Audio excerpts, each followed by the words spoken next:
জুবিনের মৃত্যু রহস্য উদ্ঘাটন সংক্রান্ত বড় খবর প্রকাশ্যে। জুবিনের মৃত্যু রহস্য উন্মোচনে তদন্ত করবে এসআইটি। এসআইটি গঠনের জন্য ডিজিপিকে নির্দেশ দিলেন মুখ্যমন্ত্রী ডক্টর হিমন্ত বিশ্ব শর্মা। ঘটনায় জড়িত কাউকে রেয়াত দেওয়া হবে না, কঠোর বার্তা মুখ্যমন্ত্রীর। তদন্তের জন্য সম্পূর্ণ স্বাধীনতা দেওয়া হবে তদন্তকারী এসআইটি দলকে। জুবিনের মৃত্যু রহস্য উদ্ঘাটনের দাবিতে গুয়াহাটি উচ্চ আদালতে জনস্বার্থ মামলা দায়ের হয়েছে। আগামী 10 নভেম্বর সেই মামলার শুনানির দিনক্ষণ ধার্য করেছে গুয়াহাটি উচ্চ আদালত। পিআইএল দায়ের করেছেন হাইকোর্টের আইনজীবী সন্দীপ সমরিয়া।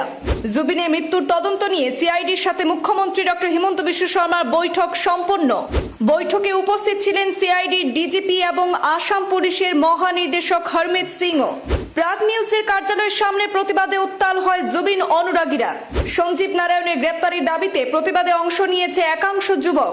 বীর লাচিত সেনা যুব ছাত্র পরিষদ সহ বিভিন্ন সংগঠনও প্রতিবাদে উপস্থিত। জুবিনের অকাল মৃত্যুর তদন্তের জন্য দিল্লিতে রওনা হয়েছেন সিআইডির একটি বিশেষ দল।